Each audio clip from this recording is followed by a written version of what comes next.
धीरे धीरे मंडल मसीहा स्वर्गीय शरद यादव अमर रहे, शरद यादव अमर रहे, जब तक सूरज चांद रहेगा, जब तक सूरज चांद रहेगा, तेरा नाम रहेगा। शरद यादव अमर रहे, अमर रहे, शरद यादव अमर रहे, अमर रहे, शरद यादव अमर रहे, अमर रहे, जब तक सूरज चांद रहेगा,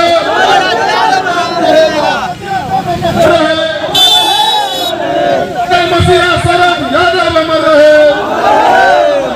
मंडल मसीहा शरद यादव अमर रहे।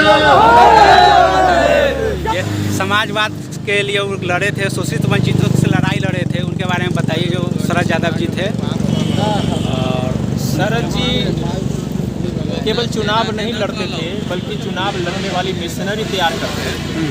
पूरे देश भर में वो लाइजनिंग करते थे अपने लोगों को, और बैकवर्ड, शोषित, वंचित की आवाज़ को हमेशा विवाक तरीके से सदन में रखने का काम करते थे। चाहे वो महिलाओं की बिल हो, पिछड़ी जाति के आरक्षण का मसले हो, इस पर विवाक होकर आज के डेट में मुलायम सिंह यादव चले गए, लालू जी जेल से बाहर निकले, बीमार चल रहे हैं, शरद जी का दिवंगत हो गया, तो अब तो सदन सुनना है। आज के डेट में वंचितों का आवाज़ विवाक तरीके से रखने वाले लोग सदन के अंदर नहीं हैं।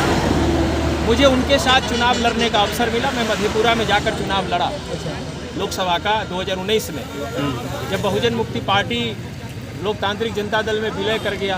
उन्होंने कहा था ईवीएम के मुद्दे पर हम पूरे देश भर में आंदोलन चलाएंगे, मगर बाद में जब वो राष्ट्रीय जनता दल के संबल से चुनाव लड़े, तो मैं मधेपुरा गया चुनाव लड़ने के लिए, कहने के लिए कि ईवीएम के जरिए आपको हराया जाएगा।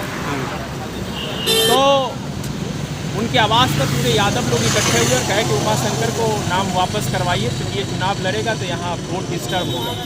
तो शरद जी ने कहा कि तुम लोग उमाशंकर की चिंता कर रहे हो, उसको लड़ने दो, लड़ेगा तो तजुर्बा सीखेगा, समाज के लोग हैं, लेकिन तुम लोग अपना काम पर ध्यान दो। तो ये समाजवादी था। समाजवादी सोच का ये मतलब होता है कि साथ लड़ने वाले लोग दोस्ताना संघर्ष कर रहे थे। लेकिन आज तो छोटा चुनाव हो या बड़ा चुनाव हो, एक दूसरे को अगर लड़ते हैं प्रतिद्वंदी, तो दुश्मन बन के लोग लड़ते हैं। दोस्त बन के अगर लड़े तो बड़ी लड़ाई लड़ा जाएगा। तो समाजवादी होने का और समाजवादी में बहुजन आइडियोलॉजी होना एक बहुत बड़ी बात है। ये चीज़ शरद जी के अंदर कूट कूट कर भरा हुआ। एक और चीज़ थे, उन्होंने पाखंडवाद के विरोध में भी लड़ाई लड़े थे और सदन में भी आवाज़ उठाए थे। उन्होंने कहा आज तक कभी मंदिरों में नहीं किया, उन्होंने कभी घंटी डोलाने पर भरोसा नहीं किया। उन्होंने कहा वैज्ञानिक और तर्कवाद ही सबसे बड़ा चीज़ है, और पढ़ाई लिखाई करो और वैज्ञानिक दृष्टिकोण बच्चे के अंदर डेवलप किया जाए। उन्होंने मरने से पहले अपने बेटा और बेटी को कहा था कि कर्मकांड मत करना जी, कर्मकांड मत करना, ये माथा मुराना, मृत्यु भोज करना, ये सब पाखंडी वाला काम मत करना। हम जिंदा है तब तक तुम्हारे साथ है, सब लोगों के साथ है, समाज के लोगों के साथ है, मेरे मरणोपरांत तुम लोग ये काम मत कर। और सदन में भी वो बोले, क्योंकि देश में बहुत सारा बाबा हो गया, तो बाबा से अगर कल्याण होना होता तो हो गया, हो रहा था ना। पिछड़ी जाति का 52% आबादी है, 27% सेंट्रल गवर्नमेंट में रिजर्वेशन मिला। लड़ाई कौन लड़े? शरद जी लड़े जी। तो लड़े तब जाके नौकरियों में लोग गए।